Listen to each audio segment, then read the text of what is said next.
Hey, welcome back to another episode of Please Be Happy. We should be getting close to the end here. So, you know what? Ugh, it's about See what time. happens, right? The last library guest of the day turns out to be my favorite one. Aspen enters just after closing time with a small wrapped package in her hands.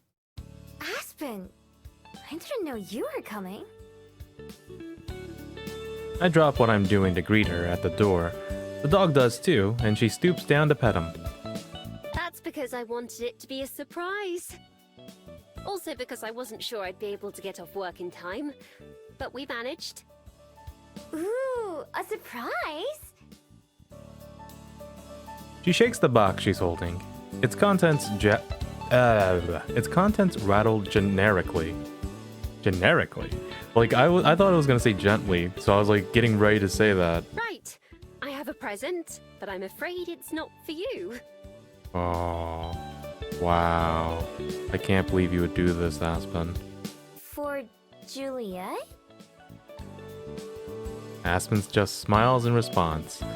She takes my hand and I let her lead me towards the kitchen. The dog follows behind us. Juliet's already there. Ah, Aspen. Good evening. Hello.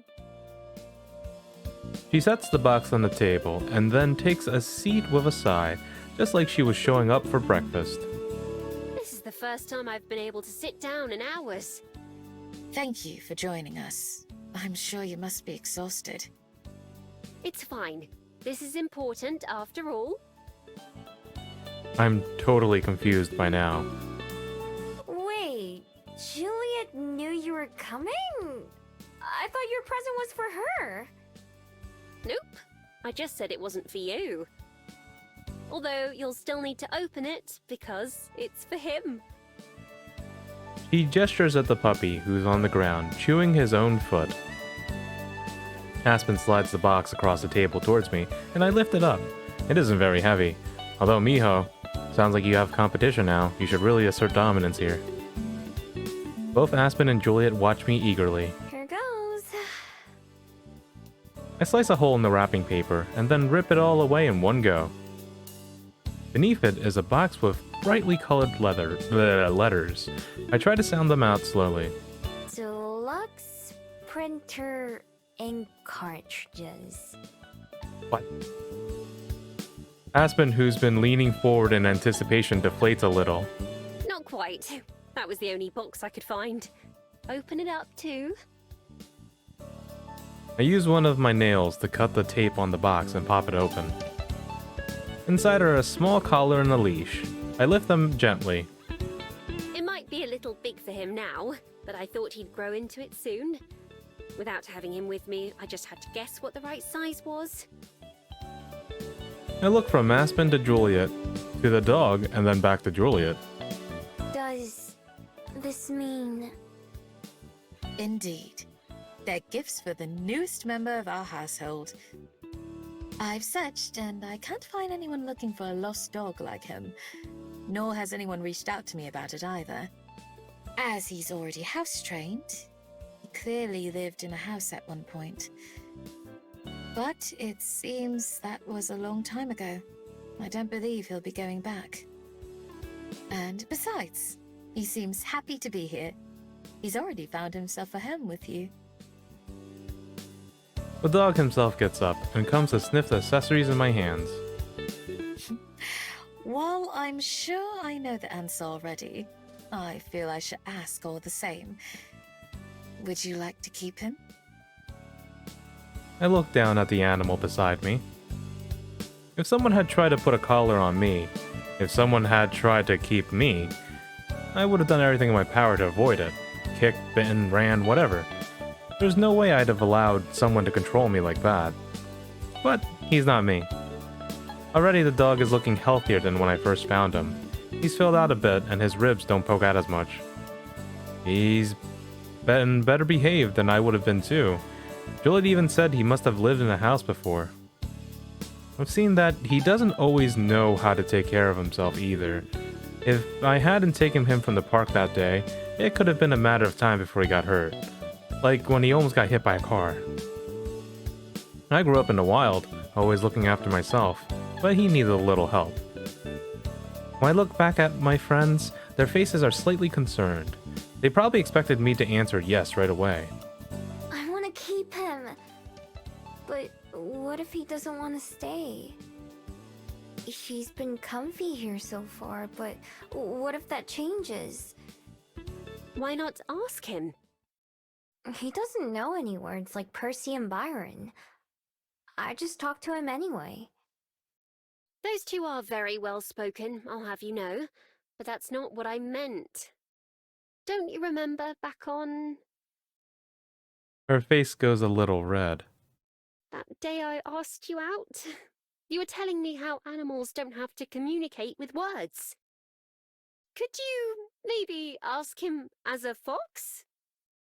I hadn't thought of that. Does that work? I haven't transformed in a while. I haven't had any reason to. Aspen's right, though.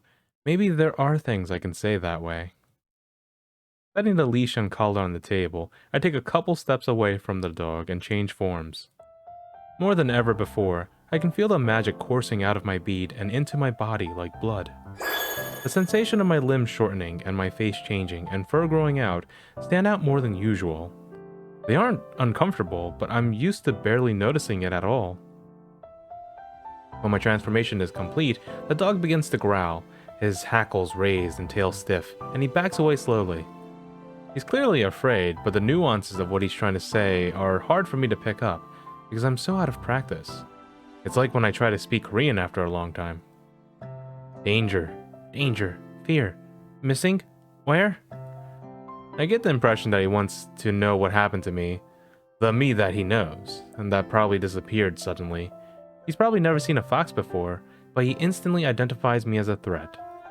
Above us, Juliet and Aspen watch anxiously. My tails brush from side to side, and I keep my ears and body language friendly. I try to impress upon him that I'm not dangerous, and that the creature he's looking for at... and that the creature he's looking at is his person.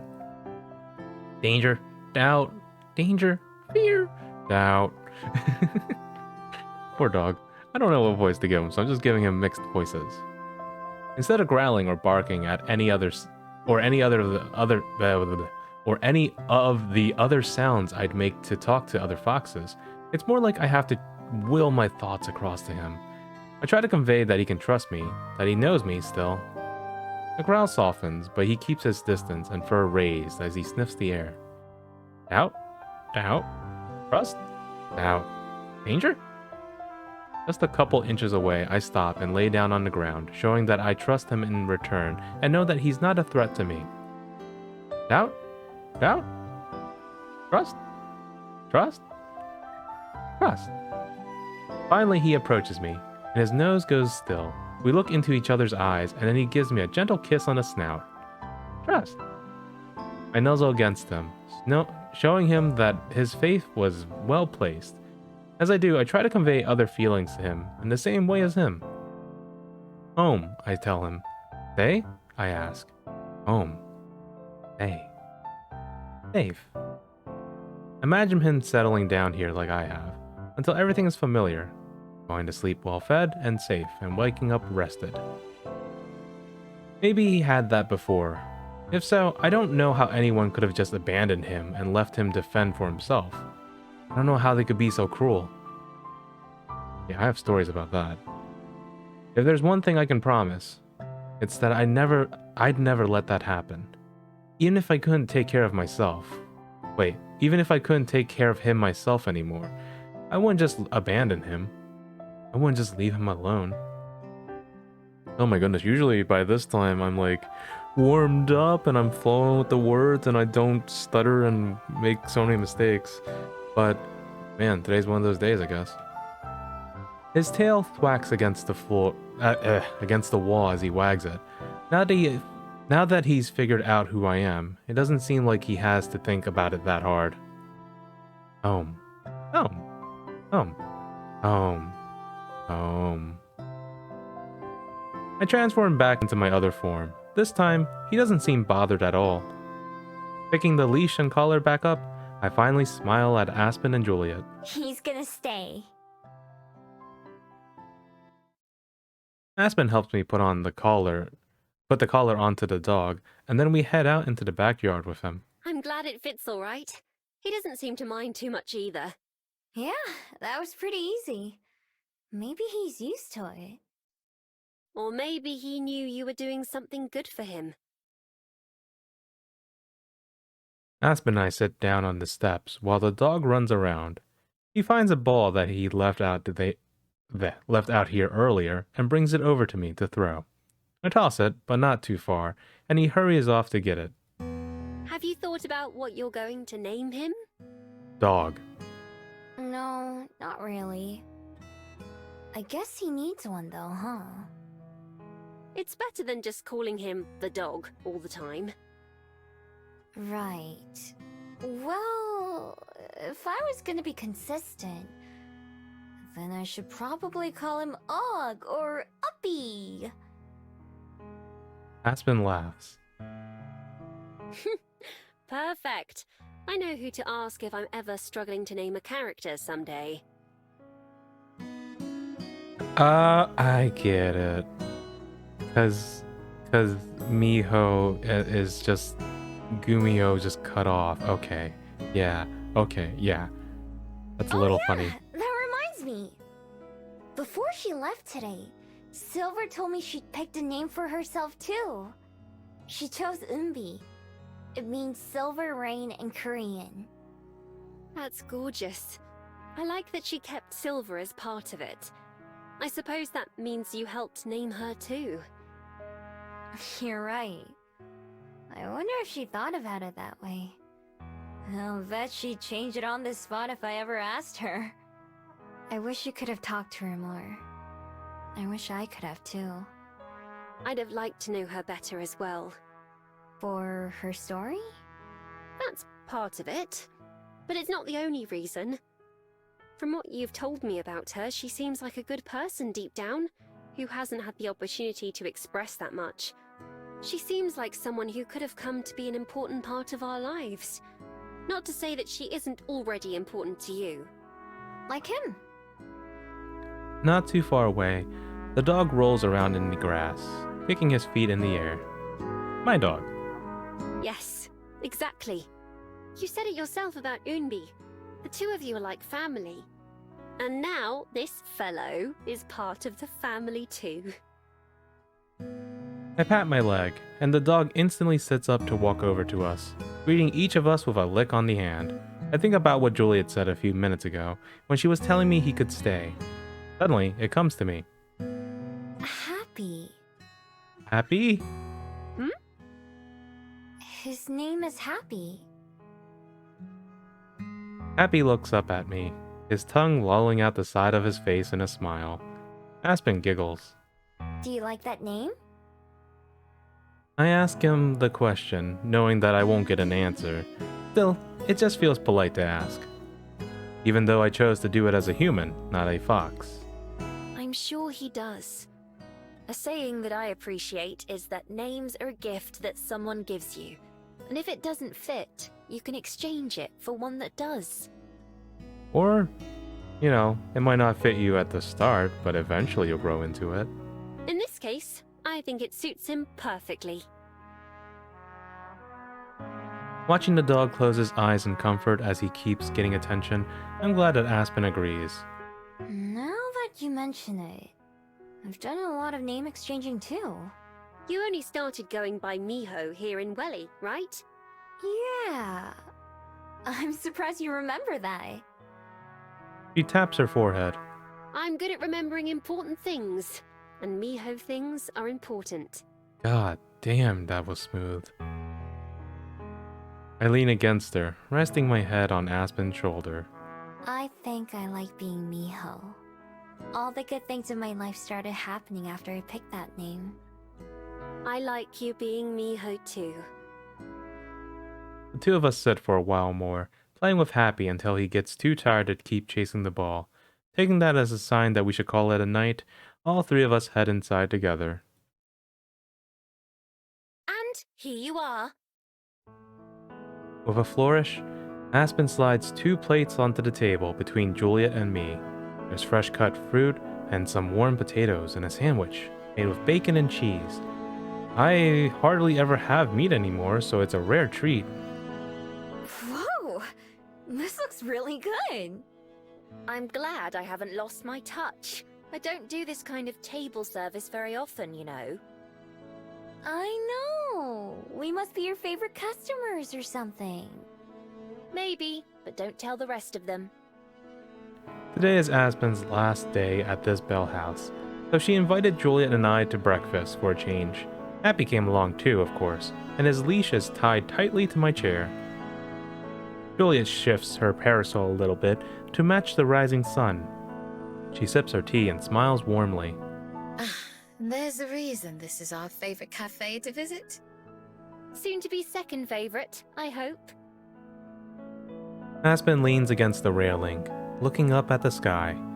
The sun really highlights the bags underneath her eyes, and all the small things that probably only I notice, such as how her apron is tied more sloppily than she usually likes, or how her hair is done up roughly. Still, even this close to the finish line, she looks a lot better than she did when she was working on her book, happier and more content, instead of looking like she's going to fall over at any moment. There's no one who deserves it more. She catches me looking at her and pretends to glare. Your sandwich is getting cold, Miho. I worked hard on that, you know. Sorry. I lift it up and take a big bite. Just like the strawberry croissants, it's messy but delicious. Don't they make anything to eat here that doesn't need to come with a stack of napkins? I still managed to finish it in a hurry. Wait, isn't it just like a bacon and cheese sandwich? How is that messy? That was so good! I didn't even know you had them on the menu. Or I'd have ordered one before. It's not on the menu. It's just something I put together myself. I had to mark out a lot of different items to make it. But if you think so highly of it, then maybe I'll think about adding it to my store. You should!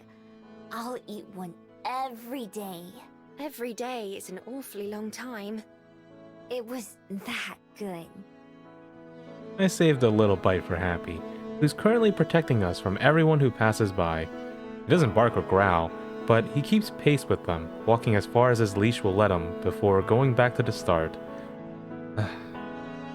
Chill, Happy. He has too much energy. He never tries to go far, though. Happy! He tilts his head and then comes running, and I hold out the treat on the palm of my hand. Being as careful not to bite me as he can, he pulls it away with his tongue and munches. Well, happily. Perhaps you should consider a dog-sized version on the menu too. Don't Starbucks sell I think it's like a puppuccino or something, and it's like whipped cream and a dog biscuit? That would be the most adorable thing my team ever hated me for. I should make sure to keep some dog biscuits, though. I'll have to write that down. From one of the pockets on her apron, Aspen retrieves something I haven't seen in a while. A small notebook and a pen. She starts to write something down, and then freezes. Oh, Juliet, I just remembered. Setting the book on the table, Aspen hurries into the cafe. Juliet and I both watch her go. Even Juliet seems a little surprised.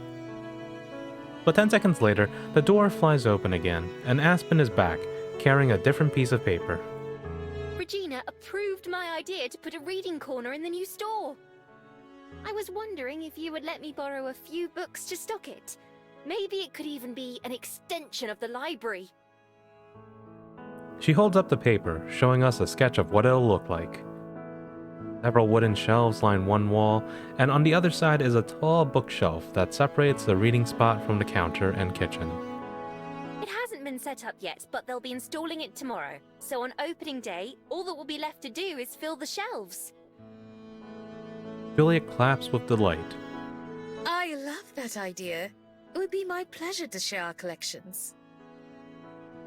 Aspen beams, and I can't help but smile too, for both of them. I know that in a sense, this is another dream come true for Aspen. Why don't you come by tomorrow and pick out a few, and we can bring them to you at the opening? That sounds great. I already have a list somewhere. I started daydreaming a little bit when I first came up with the idea. I sit back and listen to the two of them chat about books for a while. It's nostalgic. All the names and titles go over my head as unknown to me as they were months ago. This time, though, I don't mind. I don't feel left out. I wait for the conversation to reach a lull before clearing my throat. There's something I want to talk about too. Something I've only become more sure of since yesterday. Hey, speaking of new jobs and stuff, I've been thinking about maybe trying something new instead of working at the library. If Juliet doesn't mind. Of course not. Please, follow your heart, and I'll always support you. Is there something in particular you want to try? Yeah. It's something I just thought of a couple days ago, but that felt right as soon as I did. On the ground beside me, Happy hasn't left since I gave him that bite of a sandwich, even though he hasn't gotten anything else since then either. It was something this guy made me realize I want to do too. I want to try to help out at the nature preserve. Yesterday, Aspen said that Happy kind of reminded her of Unbi. That's Silver's new name, by the way. It's the first one she picked for herself. Anyway, not just them, but also that bird. The one I found in the woods that we weren't able to save. I think about it a lot. I want to try helping others like that. Other birds and dogs and whatever they have there. Like how someone helped me before too. Lots of someones, I mean. Oh, Miho, that's wonderful! How perfect for you! I'd be glad to give you a recommendation to Amaya. I believe they're always looking for volunteers.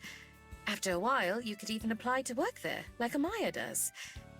But listen to me getting ahead of myself. I'm already so excited for you. Thanks. Aspen looks a little more concerned. I agree. That does sound like something that would be just right. But what about your magic? With the library, it's not a big deal since you live with Juliet. You couldn't see all your co-workers every day, though. Yeah. I've thought about that. I think I have an idea, but I'm not too sure about it yet. Really? What were you thinking? I don't want to say right now. I'm still thinking about it. I'll make up my mind soon, though. I can tell Aspen wants to know more, but she forces herself to stiffly nod all the same. All right. You can tell us when you're ready. Thank you. It won't be long, promise. It's not that I don't want to tell her. It's just that I don't want to get her hopes up. I'm kind of afraid to get my own hopes up. I take a breath, feeling my bead rise and fall off my chest. Maybe I'm just afraid in general. Still, I swallow that fear, pushing it to the back of my mind. I can brood and ponder later. Right now, I just want to focus on what I've got, enjoying this meal and moment. In Juliet's typically reliable fashion, she manages to get a call set up for me with Amaya that same evening. At least this time, unlike with Minso, I don't have a whole day to fret about it beforehand. Instead, there's only 10 or 15 minutes between when she calls me. Instead, there's only 10 or 15 minutes between when she tells me she's going to reach out and when she comes up to my room to offer me the phone. It's only voice, not video, which makes it a little less stressful. Still, I have to calm my nerves a bit before I'm actually able to answer. Hello? Something I've been working on is how loud to talk when I'm using the phone. I always end up yelling since I can't really hear myself, but I've been trying to fix that for Aspen's sake. Still, I'm self-conscious about it as I press the phone to my ear. Hi there, Miho, right? I'm Amaya at the Preserve. Nice to meet you. Thanks! Nice to meet you too. If all goes well, then this should be the last time I ever have to introduce myself to someone for the second time. Juliet tells me you're interested in helping out around here and that you have a pretty extensive history with animals. Is that right? Yeah, you could say that. Awesome. I'll be honest, we could really use a hand right now. Or two, or four if you got 'em. As far as I'm concerned, a friend of Juliet's is a friend of mine. There are still a few questions I gotta ask you though, both as a formality and just to get to know you better. No pressure. These aren't the kinds of questions you have to study for. Is that okay? Yep. Has saying no pressure ever actually made someone feel less pressure? Great. First up, why do you want to help out here? Be as big or as specific as you want. Because I want to help animals. I don't know if Juliet told you, but I used to be a fox. No kidding. Bushy tail and everything? He still has a bushy tail. 9 of them. Incredible. You'll fit right in. Anyway, sorry, go on. Right. Back when I was a fox, someone saved me. And that's how I ended up turning into a person. Then once I got here to Welly, Julia helped me out a lot too. I like people a lot more than I used to now, but I still know animals pretty well. Better than most humans, I bet. I love that. Okay, next question. What kind of work is it that you want to do? A lot of people, they sign up to help out here thinking it's going to be all clean and tidy like a hospital. It isn't. Animals are messy and dangerous, and you can't get mad at them when they screw up. Believe me, it's useless. It's a lot of dirty work. It's a lot of being careful and still sometimes getting hurt. What I'm saying is, it's not easy. Is that something you're okay with? Yeah, I am. When I said how I got helped out, back when I was a fox, I got my leg caught in a hunter's trap. I couldn't move, and it hurt more than anything I've ever felt. But there was this person who found me, who had already been nice to me before. Still, if I hadn't been about to die, I probably would have tried to get away from them anyway. They took care of me and helped my leg get better. They fed me and came to visit me every day, until the day they left my forest. So, I know what it's like to be that way, scared and hurt, and not sure who you can trust. God damn. I'm so sorry. Us humans can be terrible, can't we? Sometimes, but that's only some humans, not all of them. That's something it took me a long time to learn. There are good humans, though, like you and my girlfriend Aspen. Oh, you're dating Aspen? I've heard Juliet talk about her for years. Yeah, we're dating. It makes my heart feel warm to say that. Well, as far as I'm concerned, you've already got the job, but here we go. Last question, alright? This has actually been a lot easier than I expected. I don't even have to try to think. I don't even have to try hard to think of the answers like I normally do. Instead, I feel confident in what I'm saying, in a way that I don't know if I ever have been before. Okay, here it is. Miho, do you believe in fate? What? I asked her that last time. You remember that? So that was you. That was gonna be my secret final question. I remembered having that conversation with someone, but for the life of me, I couldn't think of who. I thought someone must have tampered with my mind with magic or something. And to tell you the truth, I still can't picture what you look like. Oh, you're exactly right, actually. I have this, I guess you could call it power, where everyone I meet forgets about me in a day if I don't see them again. That's what happened to you. She's quiet for a moment, probably thinking about what to say. In that silence, I make up my mind. But I think I've figured out a way to get rid of it. I'm going to try it tomorrow. So hopefully it won't be a problem. If you can remember me after this time tomorrow, then that'll mean that worked. Still, there's silence. Did the call disconnect? Finally, she clears her throat. All right then, Miho. Her voice sounds rough, like she's suddenly caught a cold. My hair stands on end. Wait, she crying? I hope I'll give you a call tomorrow then. But first, you have to answer my other question. It's not the usual third question we ask, but I figure I don't need to ask about a time you met an animal in need. Oh, right. Once again, this question is easy to answer, but it's for a different reason. I don't know. But I don't think I care. Because either way, I'm still living my life. If there's magic or something else, then that's not really up to me, right? So, I like what you said last time. Either way, I just want to be... Fulfilled? Yeah, like Aspen and Juliet. Well, if there's one thing we can offer you here, it's that. Also a small salary. It's not gonna make you a millionaire or anything, but it should more than cover the bus fare or beer money, whichever you need more. Really?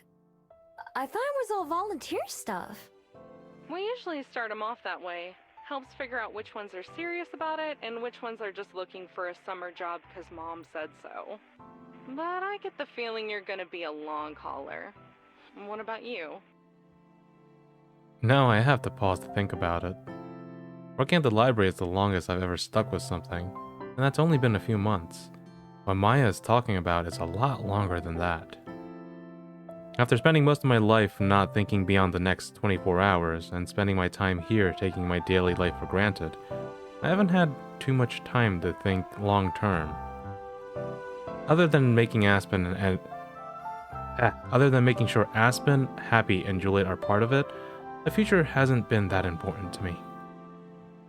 I need to start changing that, especially after tomorrow.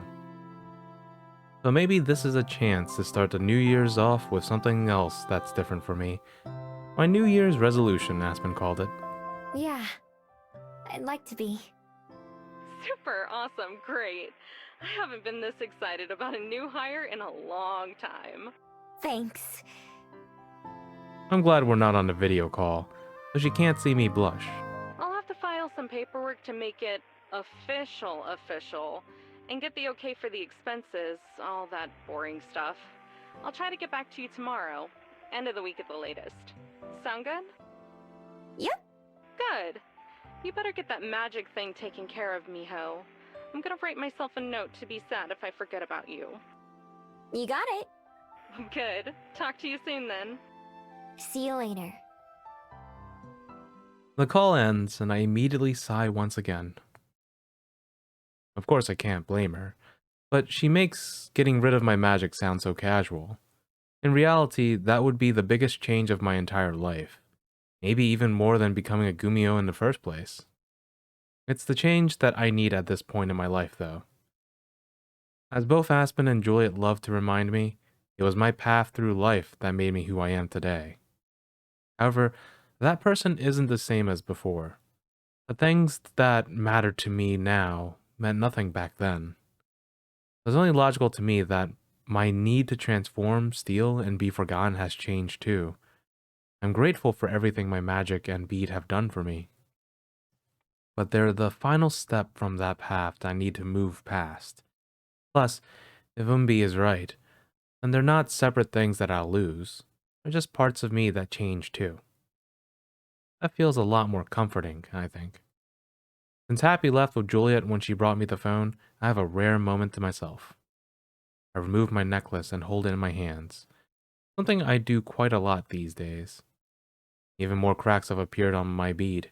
It's broken in as many places as it is whole. Light leaks out, shining on my palms. The bead looks like it could fall apart at any moment. Fragile, like a human. Something would happen if I broke it, I'm sure of that.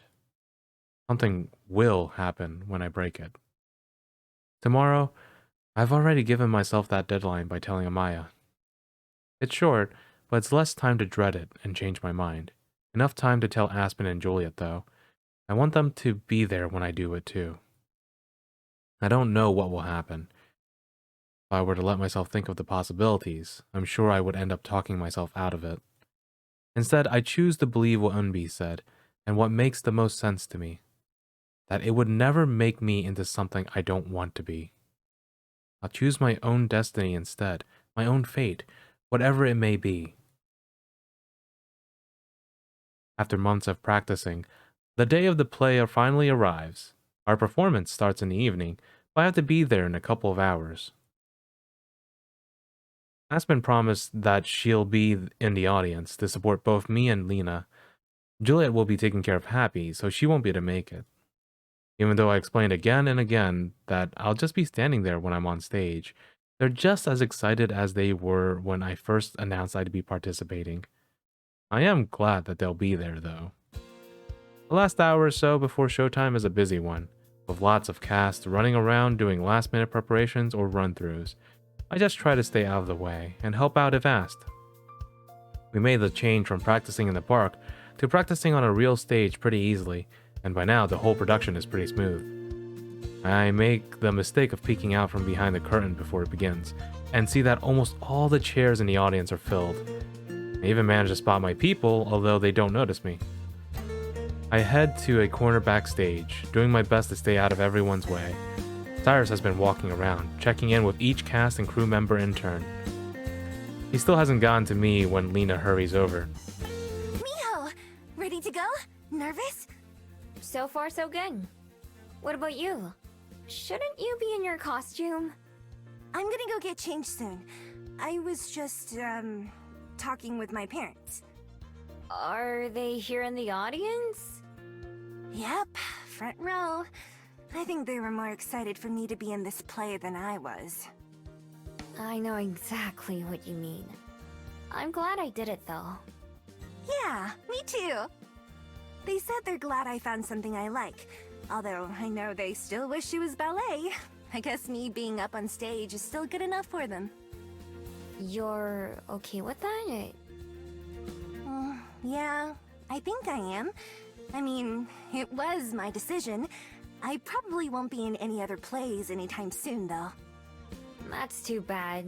You're really good at it. I know, but I want to keep trying new things. Maybe someday I'll go back to ballet or something, but only if I decide that I want to, not someone else.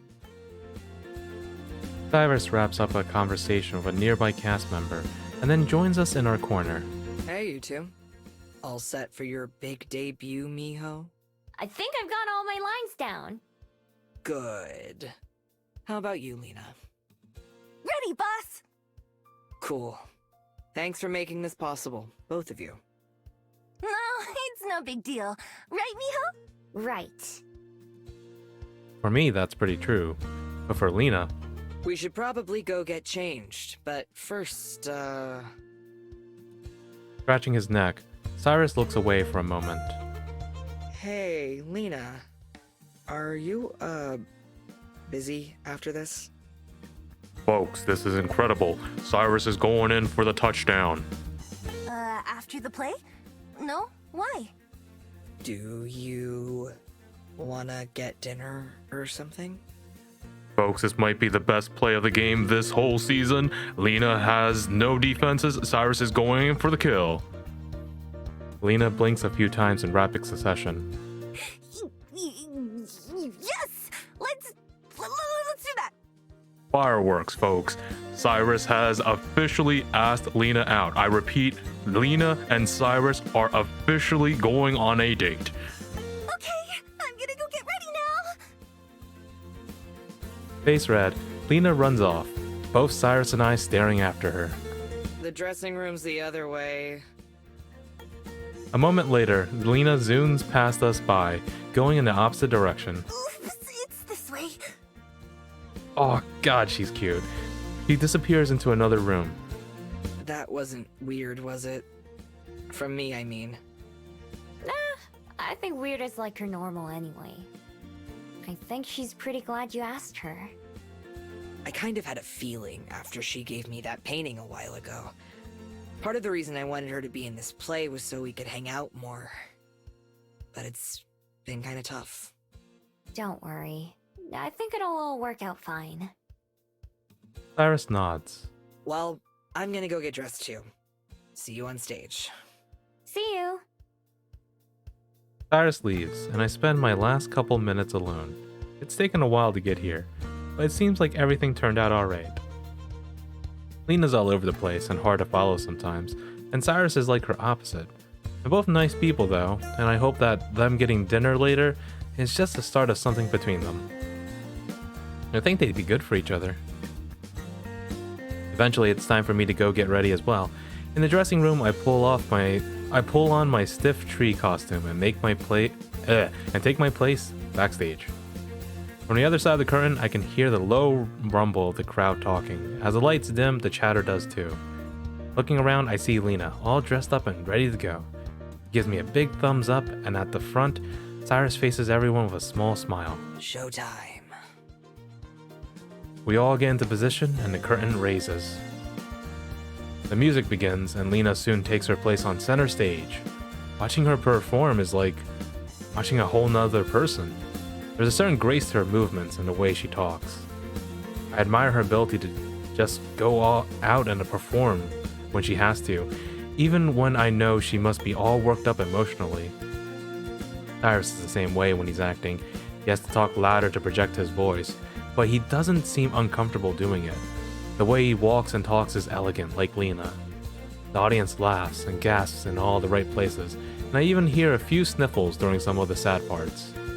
When it's finally time for me to go out, I'm surprised by just how many faces there are in the crowd. I can't let myself get distracted though. I need to do my best too. My part's pretty easy, and I pull it off without a hitch. As I leave the stage for the last time, Lena mouths, "Nice job," to me, and I smile in return. The whole 2 hours seem to fly by. When the last scene ends, I can hardly believe that it's over. One by one, we all go back out to take a bow. The applause from the audience is like thunder rolling through the theater. The last ones to return are the three main characters, including Lena and Cyrus, and they take their place. The applause somehow gets louder, with everyone rising out of their seats to clap. Confetti falls from the rafters as they look around, basking in a celebration. Lena's smile is huge, while Cyrus seems a little stunned by the reaction. The three of them link hands to take a bow, and the rest of us join them one last time for a final bow all together. Throughout it, Lena and Cyrus never let go of each other. When everything is over and everyone goes backstage to clean up and congratulate each other, I say goodbye to pretty much everyone except those two. I look around to try to find them, but I can't. Finally, the sound of a door opening catches my ear. I peek around the corner of a hallway to see Lena and Cyrus standing at the door to the outside, about to step out together. I'd say they've earned the right to leave early and skip out on the cleaning. As the door shuts behind them, I smile to myself. I think they're gonna be just fine.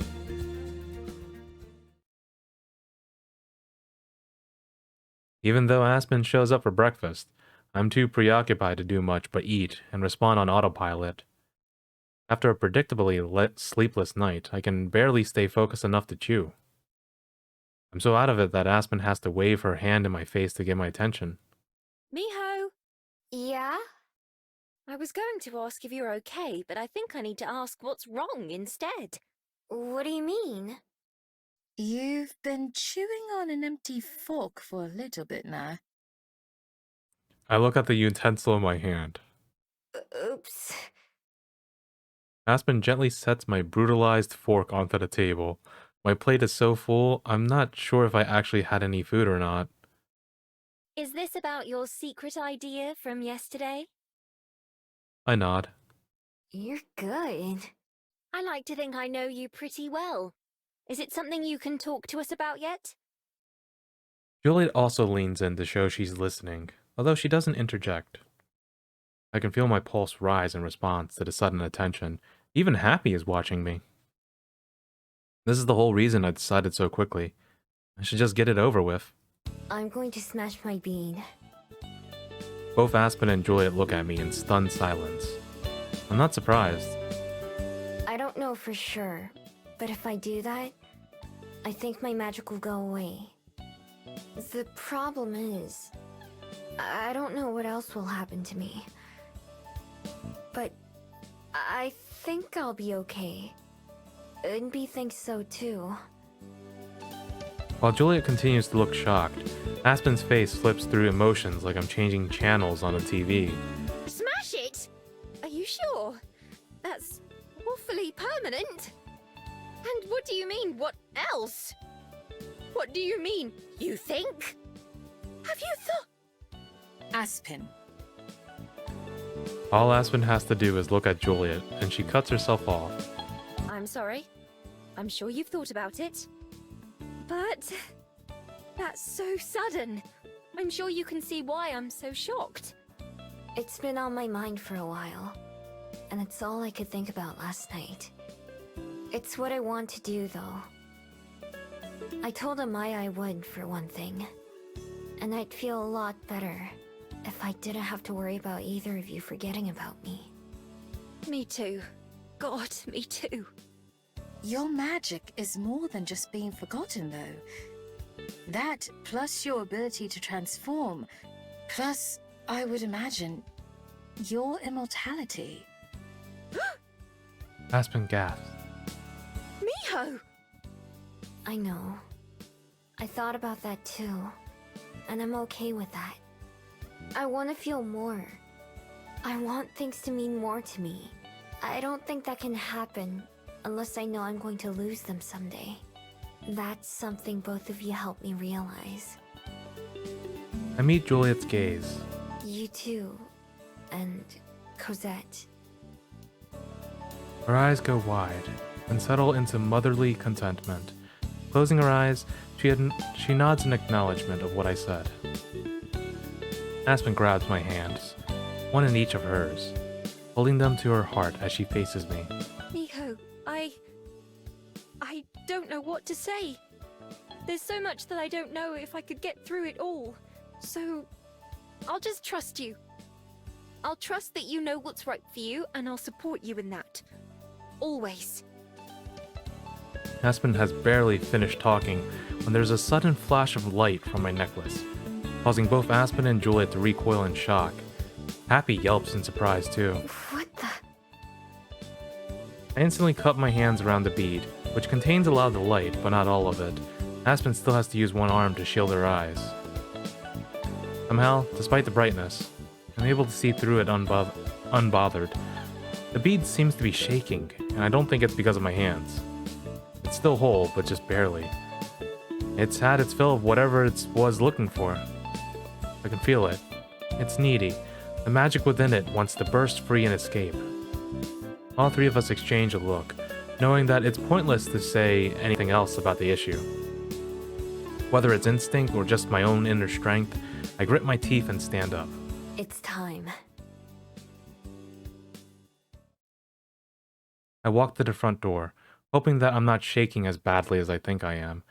Aspen, Juliet, and Happy are right behind me. I don't look back until I'm out the door, standing in the sunlight. Aspen comes to my side, gripping my arm as she leans in for a kiss. Closing my eyes and focusing on the feeling of her against my side, I feel the storm in my belly calm down a little bit. Little claws dig into me as Happy stands up on his hind legs, pressing his paws into me as well. Juliet remains on the doorway, just out of reach of the sunlight, but I know she's watching anxiously too. My hands are trembling as I reach for my necklace. Aspen places her hands on mine, steadying it as I undo the clasp. For the first time since I slipped it on, I carefully remove my bead and let the rest aside. It's strangely heavy in my palm. Maybe I shouldn't call it strange. It's carrying a lot of memories in it. Still, it's small enough that when I curl my fingers, it's hidden entirely. Closing my eyes, I take a deep breath, and then another, preparing myself for what I'm about to do. Wait! My eyes shoot back open. Before you do, there's something I have to ask. I'd regret it forever if I don't. What is it? You can ask me anything. She looks conflicted. I have no idea what her question could even be. Finally, she copies me, closing her eyes and taking a deep breath before snapping her gaze to mine. Can I touch your ears?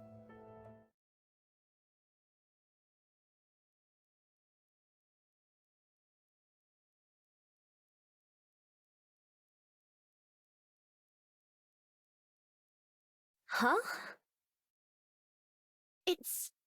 I've just... For as long as I've known you, I've wanted to ask. But it seems so rude, so I kept putting it off.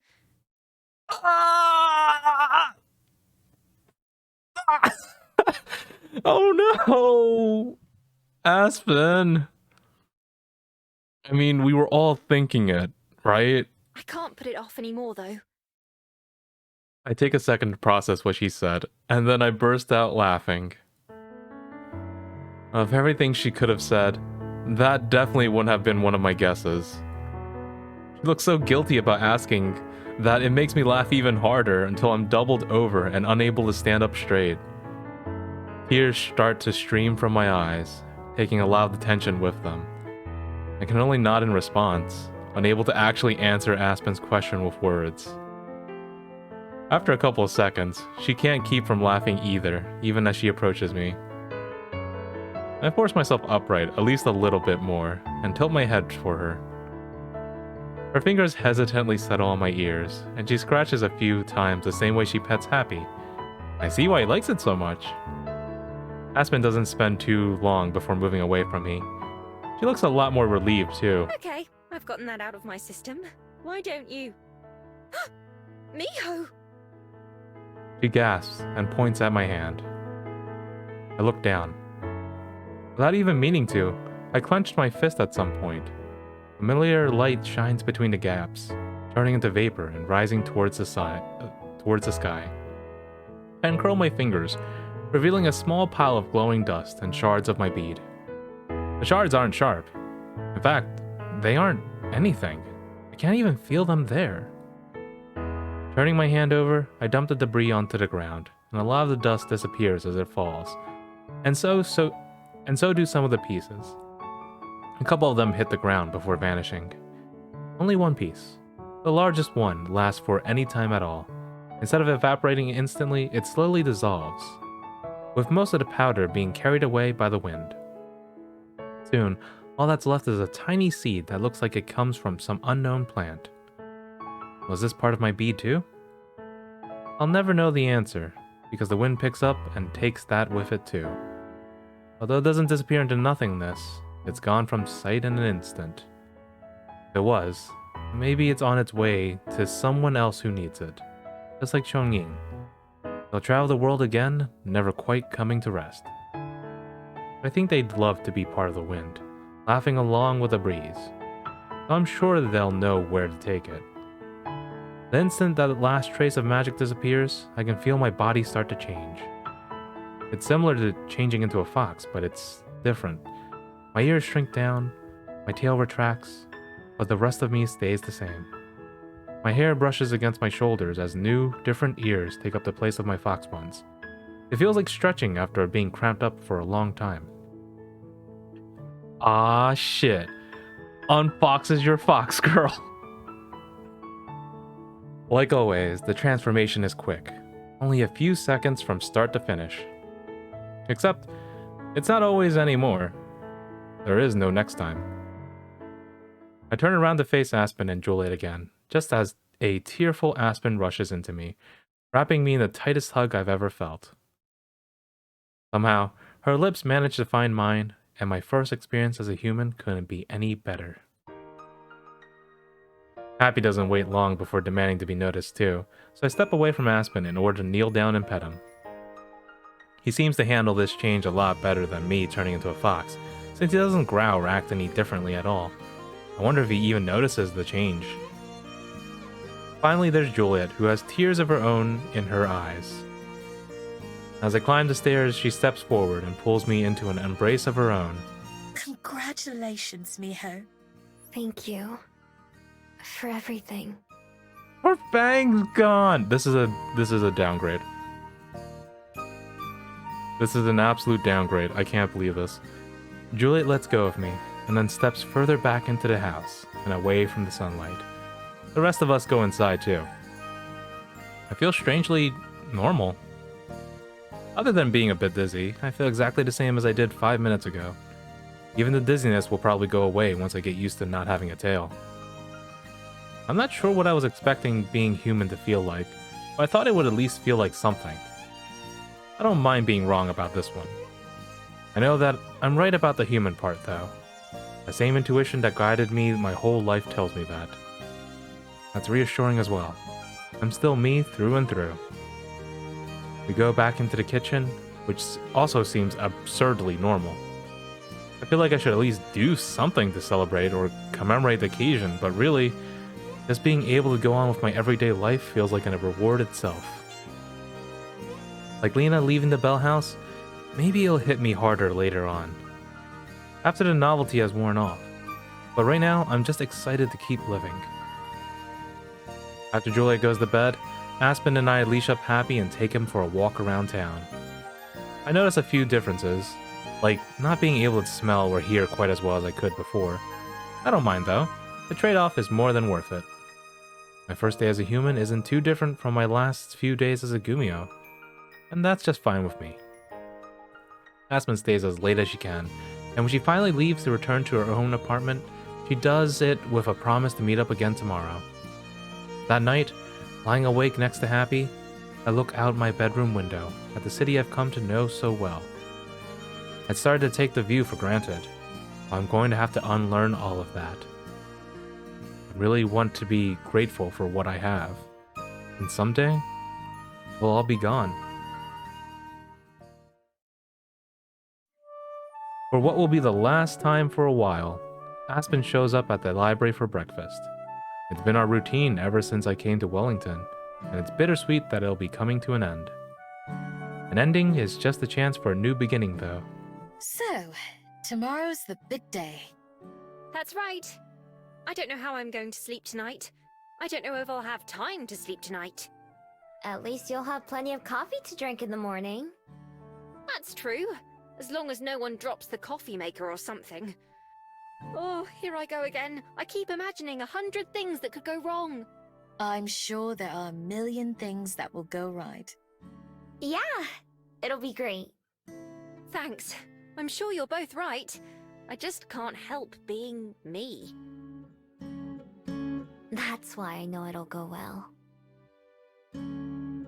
Happy and I hang out in the kitchen while Aspen and Juliet browse around to find books for Aspen's reading corner.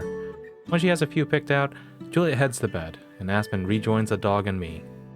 She picks up her purse, where she left it on the counter earlier, and sits down. So, after your bead broke yesterday, it gave me an idea for a secret ritual of my own. She shakes the bag, and I can hear paper crinkle inside. Oh, like magic? No magic, just superstition, I guess you could call it. Or symbolism, something along those lines. Let's do it. You don't even know what it is yet. So? It's something you want to do, and that's enough for me. I hope you're up for a bit of a walk then, because I'd like to go up Mount Victoria. I'll go get Happy's leash. On the way up to the top of the mountain, we talk about everything, except why we're there. At the summit we stop, and Aspen looks around. I see why you come up here so often. I'm glad the new store is closer. I could do with a few more chances to clear my head. I'm glad you like it up here too. I know it's not a secret or anything, but it feels like my place. I know what you mean. That used to be the library for me. Used to? It's special in a different way now. A wonderful way, to be sure, but not the same as when I was just a regular patron browsing the shelves. But up here, I feel calm in the same way when I sit down with a good book. Not just a good one, but a favorite. One that I know I can go back to again and again and enjoy just as much as the first time I read it. She unslings her purse from her shoulders and reaches in. Happy gets his hopes up, probably thinking that's just where sandwiches grow, but he'll have to be disappointed this time. Instead, what Aspen takes out is a small stack of paper. At first, I'm afraid it's The Fox in the Grove, which is silly because I keep that safely in my room with my scroll. On closer inspection, I recognize the fancy logo at the top. That's from the book company, right? The one you almost signed with? Yes. This was the contract they offered me. She's gonna toss it. I held on to it to think about, and then afterwards held on to it as a reminder. I think I need to move on from it too now. Just like you were saying about your bead. For a long time, I thought of my self-worth purely in terms of what I could make or give to the world.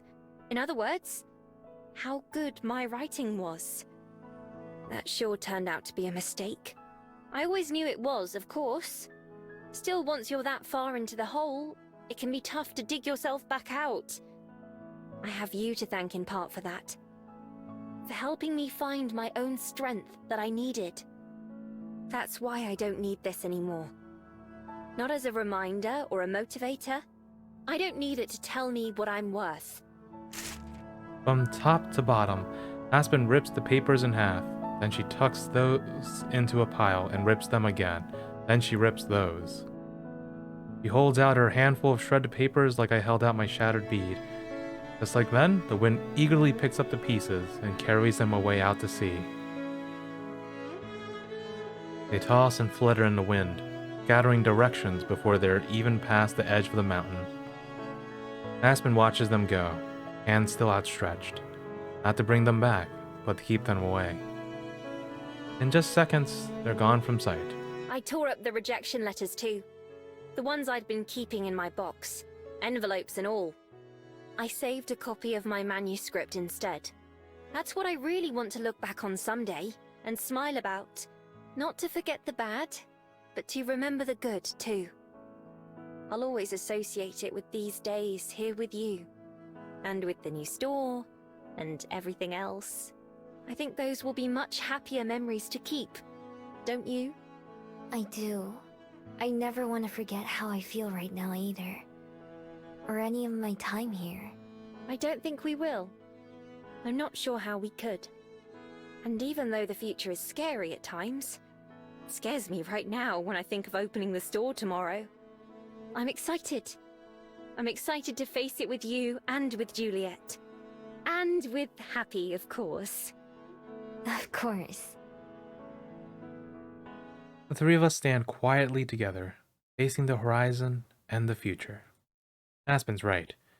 It is intimidating, but that's exciting in its own way. If there's one lesson that I've learned, one most important thing, it's that I can't just wait for the future to come to me. I have to reach out and grab it for myself. Arriving at the new Bell House, it's immediately obvious that Aspen didn't need to worry about no one showing up. Julia and I are there an hour early, but we're not even the first to arrive. There's already a small line of people waiting when we get there, a box of Aspen's requested books in tow.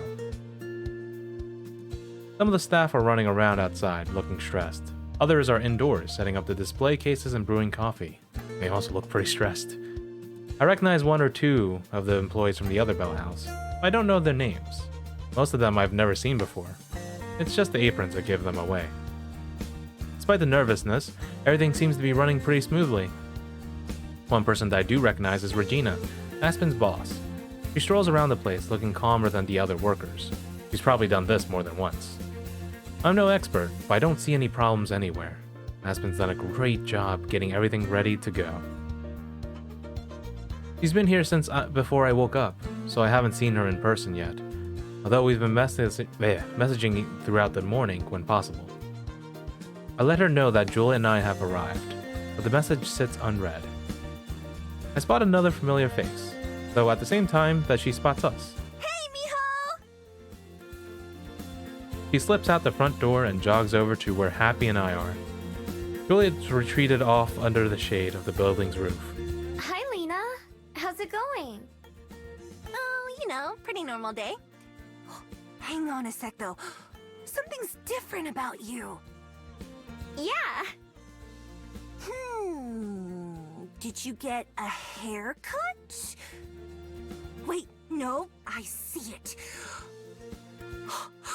Don't tell me they gave you an haircut too! Nope. They went away on their own. I broke the bead that gave me my magic, and so now I'm just a regular human. Her face goes pale. And I thought it was bad that I dropped the coffee machine this morning! Oh, nah. I did it on purpose. I wanted this to happen. Seriously? Why would you do that? Because I got tired of people forgetting about me all the time. I want to be able to live a normal life, even if it's one that has an end. I'm starting a new job soon too. One that I couldn't do if nobody remembered me. Oh, congrats! You're gonna kick life's butt, aren't ya? It's not quite the way I put it, but yeah, I guess so. Well, it's the right way. The only right way. Go ahead, ask me why that is. Why Because you've gotta beat life into giving you what you want. She does a fake punch that comes close to hitting me in the real face. When it thinks it's got you down, that's when you've gotta fight back even harder. Never give up. Never surrender! Thank you, Lena. It's kind of impossible to not be impressed with Lena's enthusiasm, even when it's like this. And you can only do that when you've got something to fight for. Like Aspen, or your friends, or your dog! Wait, when did you get a dog? God. This is Happy. I've had him for a few days now. He does look happy! What's his name? No, that is his name. Happy. I have a feeling that I'm going to have to do this a lot in the future. Still, I like the name. I guess you could say it makes me happy too. Once Lena finishes introducing herself to the dog, she finally notices the box of books on top of the wagon that we bought. Oh, are those for Aspen? I'll take them in and let her know you're here. Although she might be busy until after she cuts the ribbon. That's fine. Thanks for letting her know. I'll be with Juliet. Got it! I pass the wagon's handle to Lena, and she rolls it around to the back of the entrance. Happy and I go wait next to Juliet, not too far from the line to get in. She adjusts her parasol to give us a little bit of extra shade, too. Why is that one not voiced? Hang on. Did I not? Oh, I can't do Juliet. What do you think? I'm quite impressed with what they've done here. It has its own distinct feeling while still clearly being the Bell House. Yeah, I love it. I can tell Aspen put her heart into it. On one of the sides of the cafe is a park, and on the other is a row of shops that are just as cute as the Bell House. None of them have such a long line, though. There are only a couple minutes left until the grand opening, and everyone in the crowd knows it. I do a quick head count. There are almost 24 people standing in line, not counting Julia and myself. There are a few others who aren't in line either, like a reporter taking pictures and someone that must be Regina's husband. The warm, cozy scent of fresh bread and coffee are as strong here as at the other location. Maybe even stronger, since we're outside and can still smell them. I can't see in through the frosted glass windows. I imagine they're all doing a last-minute scramble, taking care of the final touch-ups before it's time. A blue ribbon is draped across the front doors. Those suddenly open inward, leaving the ribbons still hanging, and Aspen appears. Dressed in uniform, she looks around. Spotting me and Juliet, she gives me a small wave. But she quickly focuses her attention on the crowd. Good morning, everyone, and thank you all for coming. We appreciate you showing up before you're actually able to have your coffee. A couple people chuckle. My whole team has worked very hard to make today's opening a success, so we're very proud to officially open our doors to everyone. Lena! Coming! I can hear Lena, but I can't see her. I can, however, see the looks of a disapproval on Aspen's face as Lena runs up to her with a pair of scissors. Even that disappears in a flash, though, as with a big smile, Aspen cuts through the ribbon in a single snip. She steps aside, letting the line of people begin to enter. As the first customer passes through the door, a chorus of cheers comes from inside. Welcome to the Bell House! It takes a few minutes, but finally, Aspen emerges from the building and comes over to where we are. I reach out my arms to embrace her, but she shakes her head. No, don't hug me, I'm gross. As soon as I get home, I'm taking 3 showers and 2 naps. You deserve them. Everything looks amazing. You've done a great job. Thanks. Wait until you actually go inside. Although maybe it's better to wait until tomorrow for that. Juliet, what happened? Are you okay? You're already quite popular. I'm not sure if tomorrow will be any slower. That's a good problem to have if it happens. I can show you around right now if you really want, but it's going to be awfully crowded in there. It's fine. You can show us another time. We'll be here again soon, for sure. Indeed. I'm looking forward to trying out the reading corner for myself. Yes, me too. Lena told me you brought the books. Thank you so much. Of course. I hope they find their way into many new hands. I'll make sure they do. I want to do some kind of discount for people who are working or reading here.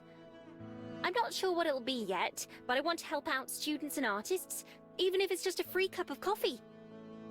I'm already getting ahead of myself, though. We've been open for all of 10 minutes and I'm planning what to do next. You make that sound like it's a bad thing. But this place only exists because you dreamed about it, right? Well, yes. I suppose so. I need my feet on the ground right now, though. I could let my head off into the clouds when my shift is over. Which, unfortunately, is still several more hours from now. I'm going to have a few words with whoever it was that put together this schedule. Was it you? It absolutely was.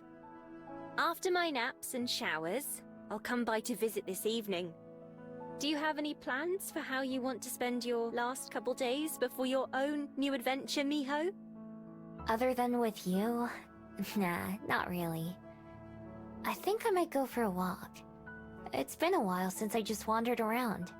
You've come so far since then, both literally and figuratively. Yeah, I miss it a little bit. Go wander then, and I'll see you at dinner. Definitely. Goodbye, Aspen, and good luck with the rest of the day. We'll see you tonight. With a final wave, Aspen disappears back into the cafe. I think I'll be returning home myself. If you're going to be out for a while, then would you like me to take Happy back with me? Yeah, please. I think I'll be out for a bit. I pass the leash to Juliet. Happy doesn't fight against leaving me anymore. He knows that I'll come back to him. I watch as the two head off back the way we came, the opposite direction of the Bell House. One other direction leads into town, but it's the fourth and most familiar path that I follow. For the second day in a row, I find myself atop Mount Victoria. Although I pass others going both up and down the mountain, I'm alone at the summit for the moment. Just me and the breeze. Leaning against the railing, I take in the sights again. The bustling city, swaying trees, and a cerulean ocean. All over, everywhere I look, it's alive. Every person, every leaf, every single creature. We're not so different after all. We're all just doing what we can to survive, to keep going, and to hopefully make tomorrow a little bit better than today. I can't count how many times I've been up here, enjoying this view, and I can't even begin to guess how many more times I'll come here in my lifetime. And yet, that's what makes it so precious today, because someday, I won't be able to come here anymore. All I'll be able to do is think back and remember how it made me feel. So, I had better feel as much as I can, while I can. Even now, I can spot things that are different from yesterday. I pass different people on the way up here. Different boats dot the glittering horizon. Different airships come and go. As much as it feels like sometimes, and as much as I used to believe it was true, nothing ever really stays the same. From the streets to the sea and even myself, like clouds we grow and change, until someday, we disappear. There's a noticeable absence where my necklace hangs, but it isn't the kind of aching loss that feels like something's gone when it shouldn't be. Instead, it's more like nostalgia. Missing something, but knowing I can't go back to it. That the world and existence I'm thinking of doesn't even exist anymore. Maybe it never did. I've been to so much of the world without really seeing any of it. There's plenty of time to fix that, though. Years and years to enjoy the fullest. At the end, I hope to feel the same way Chongqing did, surrounded by the people they loved and content with the life they lived. Maybe like them, I'll continue to exist in some way still, in the thoughts and stories of everyone that I care about, and that cared about me. For someone who's not used to being remembered, a legacy like that doesn't sound too bad. Maybe someone someday will stand up here like me, looking out at the world and seeing proof that I once existed and lived. It's okay if they don't know me or my name. That doesn't bother me. But if there's one more bird singing its song than there would have been had I never existed, then that's enough. A sudden gust sweeps across the mountain, down through the forest and out towards the sea. It ripples through my hair the same way it ripples through the trees. As the leaves rustle together in the breeze, it sounds like warm laughter. Little fox, where is your home? The wind whispers. Closing my eyes, I relax and surrender myself to it all. Right here.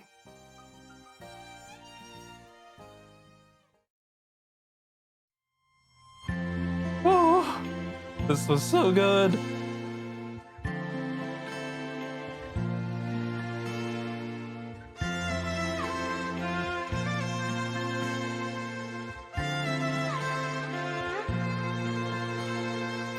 As I open to another page,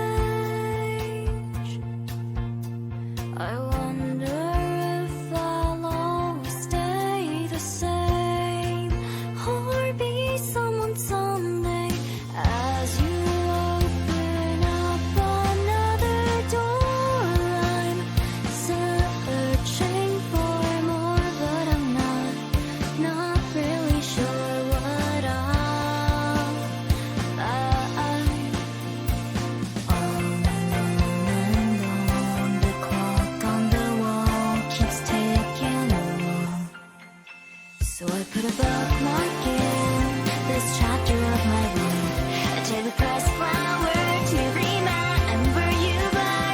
Getting older will mean that you're not on my mind. Together we'll be young till we die. With just a word or two, the year will run so soon. Will you remember me if I remember you?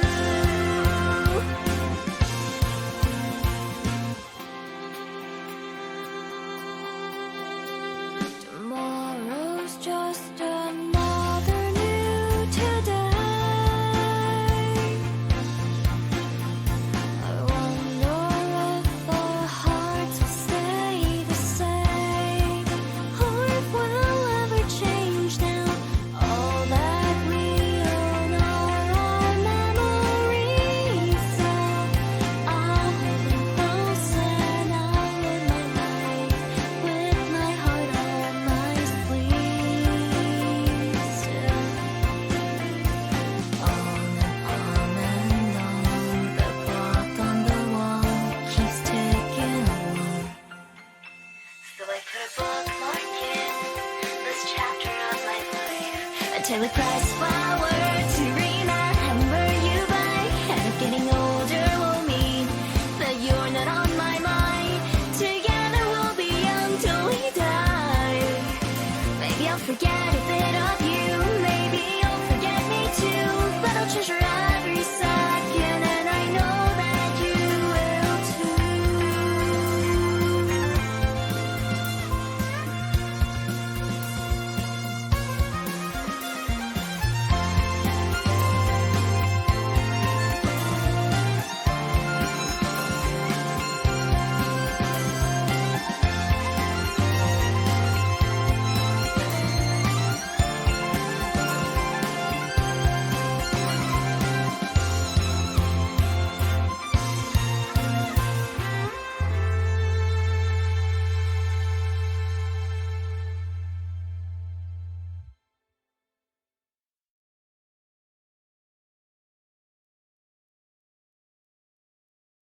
Oh? There's more. Hey, what's up? Even with the shuttle ride and walk back, I get home before Aspen does.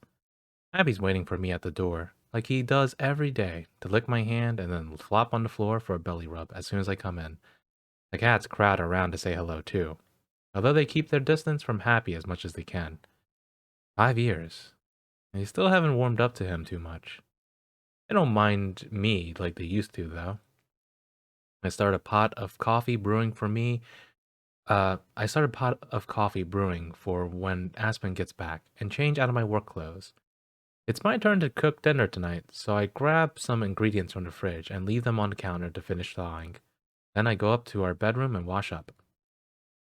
Working at the preserve has gotten easier, but it never gets boring. I always come home covered in dirt and more, with the satisfaction of knowing that I did something meaningful. This week, I've been tending to a nest of Takahi chicks who lost their mother. Baby birds are kind of gross. I've learned the hard way that pretty much all baby animals are, but seeing the improvement they've made over the past few days has been all the reward I need. From the kitchen, I can hear Happy's collar sliding across the tile as he stands up, a sure sign that Aspen's home. I go out to greet her just as the front door opens. Hey, you. Hello, love. I wait for the animals to all have their turn saying hello before I walk over to Aspen, putting my arms around her. How was your day? Oh. That's so cute. Oh, the usual. I'm almost done reading this manuscript that came in a few weeks ago. It's a little rough around the edges, but I'd like to see more. I'm at the Bell House tomorrow, so I'll finish it up on break or when I get back. What about you? The usual. Fed some birds, chased some lizards, trimmed some plants. I'm gonna start on dinner next. Coffee should be ready soon too. Thank you. You're the best. I try. Like always, I stand on my toes to meet Aspen for a welcome home kiss. We've greeted each other this way every day for years now. It's just like working at the preserve. I never get tired of it. At first, taking a job as an editor instead of making it as an author seemed like a downgrade to Aspen. Over time, she's come to enjoy it a lot. The way she talks about seeing someone's face light up when she tells them their manuscript's been accepted or when their book's finally released reminds me of how I feel when we let a rescued creature back out into the wild. There's always a bit of worry. What if we did something wrong? Or they're not ready yet? But there's also a whole lot of excitement. And of course, she still has the Bell House to keep her stable, even if it's only a couple shifts every now and then. Our home, our pets, our jobs, our lives. As much as I love the excitement, I love the comfortable familiarity just as much, if not more. In the end, I settled into a life as a regular human being pretty quickly. Both of us still have goals and dreams, things we'd like to do and see, but we're working towards them one step at a time, and enjoying the journey along the way. I don't spend time wondering or worrying about just how many days or years I might have left, because I'm too busy living every single one of them. Woo! Please be happy, folks.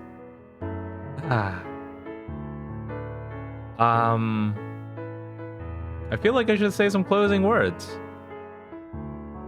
Well, I I think don't... I have the perfect recommendation. Thank you, Juliet. I don't think I'll be, playing the rest of the routes. That route was really good. I'm kind of like satisfied, I might play in the future, right? Like when I want to. Yeah. So this one's probably the other route I can get with Aspen. And then all of Juliet's stuff's down here. Whoa. Hey, additional art. Cool. Hang on.